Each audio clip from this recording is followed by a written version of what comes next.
It's been a while since you guys seen me on the YouTube showcasing the No Money Spent team, and even though it's changed, it hasn't really changed really. So today, what I want to get into, my No Money Spent team, how it's looking right now. Season 2 is upon us, and I want to talk about something that you should not be doing, and do not make this mistake, and what I'm doing going into Season 2 as well. So without further ado, let's get into it. Hey, ain't we been through it all? Then we sleep on them floors. Everybody we thought we needed, we don't need them no more. Run it up, check the score. No one ball. All right, first let's talk about my team and what I'm looking at. You see my team right now. Do you notice anything?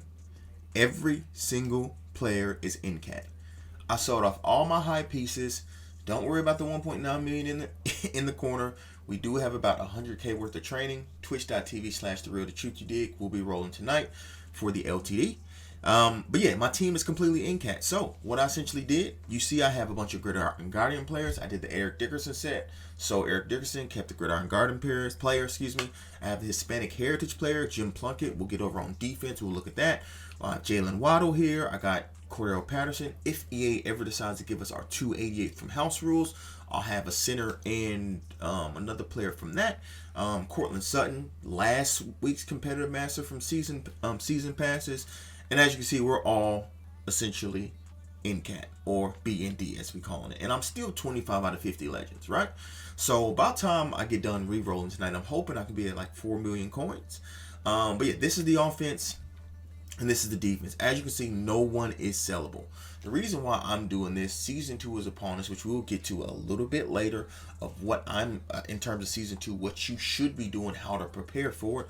This is how I'm preparing. I'm rolling with a completely in-cat team. Unless you're in the ladders, unless you're competing for money, essentially this is how your team should look. Obviously, you can have LTDs. As you can notice, all my LTDs are gone. If I showed you my binder right now, you will see there's nothing but training investments, which I plan to roll tonight. I want to be completely liquid going into Season 2 because we don't know what it holds. It could hold reduxes. Training variety packs are going away in 4 days, which I'm sure you guys have heard about the topic of that.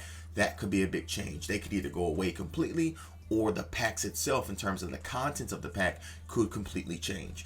This is what I'm rolling with going into Season 2. Completely in-cat team. It is a playable with team.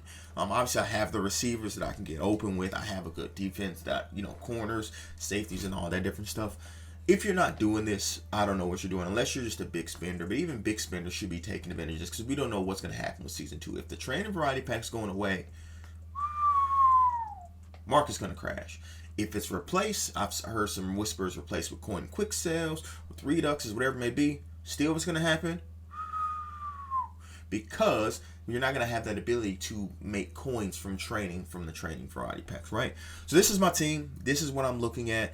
Completely in-cat, completely liquid.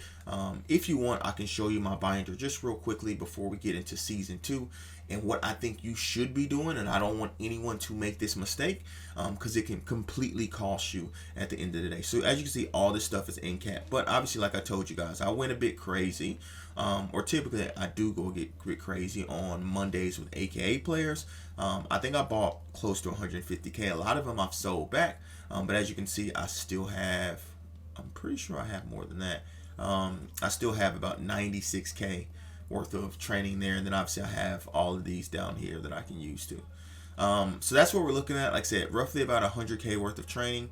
Let me check again because I thought I had 100K in training, but I must not have. Yeah, quick second. Huh. Interesting. I guess I only have 96K. Wow, my bad. But either way, 96K, twitch.tv/therealdatruthyadig. We'll be doing that tonight. Make sure you come through. Alright, now on to what I think how you should be preparing for Season 2, or what you should be doing when it comes to Season 2, right? As you can see, I got everything complete. So we can see on the screen, the new competitive pass will come out in 1 day, 17 hours, and 57 minutes. Now, by the time you see this, it'll still be Saturday, but Sunday we'll get a release of who the new competitive pass player is.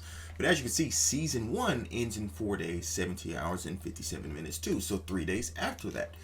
what I'm going to be doing, I'm actually not going to touch the competitive pass until season 2 comes. Reason why, we know with the competitive pass, especially most people that will be close to max out, but if you look at what the competitive pass usually gives, it usually gives XP. So if we go and complete 2500, we can calculate this plus another 2500 plus another 25,000, excuse me, not 2,500, plus another 50,000, and then so that's 125,000 XP. That if I choose to complete the pass before season 1 comes up, I'm gonna lose out on that XP, and there another 25,000, right? So that's 150,000 XP that you could potentially go to season 2 if you just wait 3 days. So I strongly, and I know the urge, if it's crazy, you want to play, don't touch the game of Madden in terms of competitive standpoint from Monday to Wednesday, Thursday, because let's say you get up to level 17, you're gonna miss out on 125k worth of XP that can go towards your season 2 field pass. And if we look at the season 1 field pass, right, and see how much 125k worth of XP can get you, we obviously have to scroll all the way back. But if we go all the way back and look, in terms of 125k XP, 125k XP gets you up to roughly about, and if we're looking at 150, if you want to be technical, gets you up to about level 14.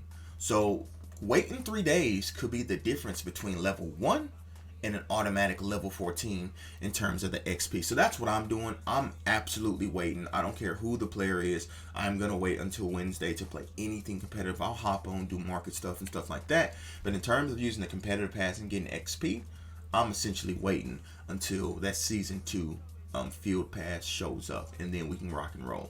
That's it for me.